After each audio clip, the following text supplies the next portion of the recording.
నమస్తే, నేను మీ Zakir Hussain. Kubera. So Kubera movie వచ్చినప్పటి నుంచి ఒక పాజిటివ్ టాక్ అయితే రన్ అవుతుంది. బట్ కలెక్షన్స్ పరంగా అప్ అండ్ డౌన్గా వెళ్తున్నట్టుగా కూడా టాక్ వినిపిస్తుంది. అసలుకి ఎలా ఉన్నాయి ఏంటి తెలుసుకున్నాం సోమవారం నాటికి. సో ప్రస్తుతం మనతోటి సినీ క్రిటిక్ జగదేవ్ గారు ఉన్నారు. వెల్కమ్ చెప్పేద్దాం. హాయ్ సార్, నమస్తే. నమస్తే అమ్మ. కుబేరా సో కలెక్షన్స్ పరంగా ఎట్లా ఉందంటే ఏం చెప్తారు సార్? కుబేరా ఓవర్సీస్ ప్రపంచవ్యాప్తంగా అంతా కలిపి ఇప్పటి వరకు దగ్గర దగ్గర 80 నుంచి 90 కోట్ల మధ్యలో కలెక్షన్ అయ్యిందని, అంటే ఈ 3 రోజులకు సరిపోయింది, ఫ్రైడే, సాటర్డే, సండే. అయితే ఇక్కడ మనకి తెలుగులో మంచి హిట్ టాక్ వచ్చేసింది. ఫస్ట్ రోజే భలే ఉందిరా అంటే maximum talk of the town ఎలా ఉందంటే బాగుంది సినిమా, బాగా తీసాడరా, కొద్దిగా ల్యాగ్ అయ్యే కొన్ని సీన్లు డల్ ఉన్నాయి అనిపినప్పటికీ సినిమా అయితే కాన్సెప్ట్ చాలా బాగుందిరా.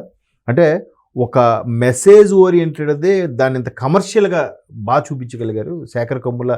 శేఖర్ కమ్ముల దర్శకత్వం మనకి అర్థమవుతుంది.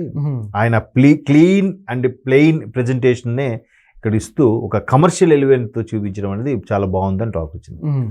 అయితే అక్కడ తమిళంలో ధనుష్కి మొదటి నుంచి కూడా కొన్ని హడ్డిల్స్ కావాలని, ఆయన సినిమా ఏది చేసినా కూడా ఇది పోతుందిలే అన్నట్టుగా కూడా చాలా విమర్శకులు ఉన్నాయంట. అంటే మేబీ వేరే ఫ్యాన్స్ కావాలని యాంటీగా చేసి ఉండొచ్చు. అంటే దీనికి ఒక రకమైన రోమర్ కూడా ఉంది. ఎట్లా అంటే ఇప్పుడు రజనీకాంత్ గారి అమ్మాయి తను కలిసి లేరు, విడిపోయారంట. సో విడిపోయారు కాబట్టి రజనీ గారి ఫ్యాన్స్ కావాలని అడ్డుకుంటున్నారు. ఎందుకంటే విడిపోయారు కాబట్టి వాళ్ళ అమ్మాయితో తను ఉండట్లేదు కాబట్టి కావాలని బదనాం చేస్తున్నారని టాక్ కూడా ఉంది. సో అది ఎప్పుడు ఇండస్ట్రీలో ఏవో సెట్టింగ్స్ ఉంటుంటాయి.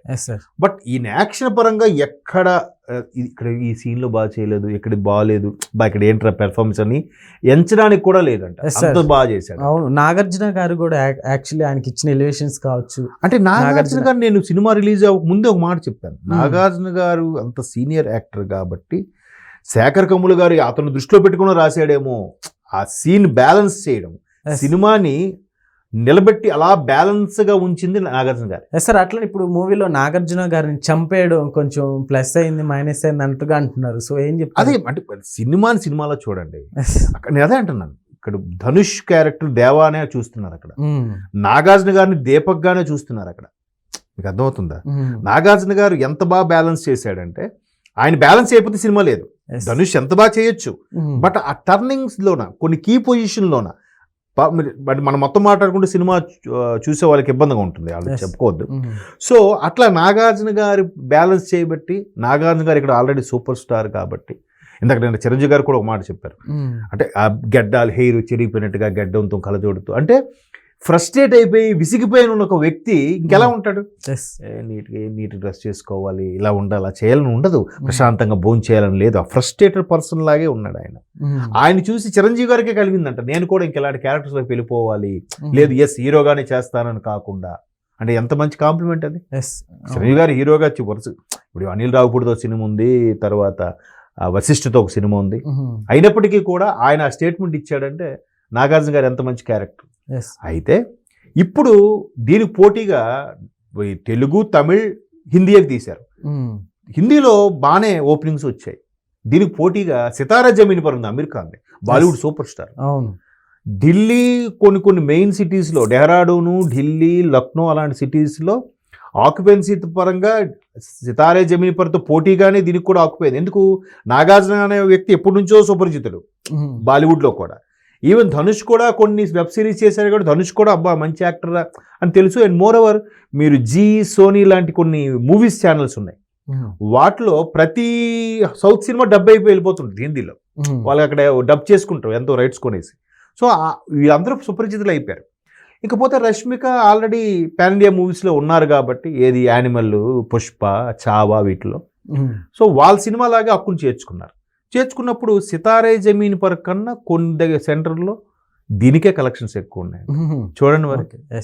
అంటే సబ్జెక్టు సినిమాలో వర్త్ ఉంటే భాషతో సంబంధం లేదు, అది ఏ ప్రేక్షకుడైనా. సో 3 రోజులు 86 కోట్లు అంటే ఇట్స్ నాట్ ఏ జోక్ కదా. భారీగా ఎక్స్పెక్టేషన్తో రిలీజ్ అవ్వలేదు, భారీగా ప్రమోషన్స్ కూడా ఎక్కువగా చేయలేదు. మరి ఎట్లా వచ్చిందంటారు? పోనీ ధనుష్కి మన దగ్గర అంత మార్కెట్ ఉందా? లేదు. పోనీ నాగార్జున గారికి తమిళనాడులో అంత మార్కెట్ ఉందా? లేదు. ఎట్లా మరి? సో యాక్టింగే, యాక్షన్, దర్శకుడు ఎంచుకున్న కథకి దర్శకుడు ఊహించుకొని ఎవరినైతే ఊహించుకొని ఈ కథకి వీలైతే బాగుంటుందని రాసుకున్నాడో వాళ్ళు 100% న్యాయం చేశారు. మొదటి నుంచి నేను చెప్పేది ఏంటంటే ఇలాంటి బరువైన పాత్రలను బ్యాలెన్స్ చేయడం రావడం అంటే ఒక సీనియర్ నటుడే చేయగలరు. మనం సినిమాలో నాగార్జున గారు ఎంత బాగా బ్యాలెన్స్ చేశారంటే అటు నాగేశ్వరరావు గారిని ఇటు నాగ చైతన్యని కూడా 3 జనరేషన్లు కలుపుతూ, నాగ చైతన్య ఎవరు, నాగార్జున గారి గత జన్మలో తండ్రి. ఆ సినిమా మీరు మనం సినిమా చూస్తే ఎగ్జాంపుల్గా చెప్తున్నా. నాగార్జున గారు ఎవరు, నాగేశ్వరరావు గారికి గత జన్మలో తండ్రి.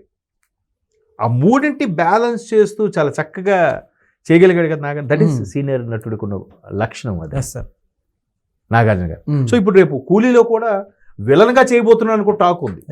మంచి క్యారెక్టర్ అని తెలుసు కానీ అది రజనీకాంత్ గారితో విలన్ అంటే ఏ స్థాయిలో ఉంటుందో మరో జగత్ బాబుకి మించి స్టైలిష్ విలన్ కింగ్ నాగార్జున అంటే ఆ ఎలివేషన్స్ ఉన్నాయి ఆయనలో. ఆయన గొప్ప నటుడు. ఎందుకంటే అన్నమయ్య లాంటి సినిమా ఆయన కెరియర్లో ఎప్పటికీ మర్చిపోలేం కదా.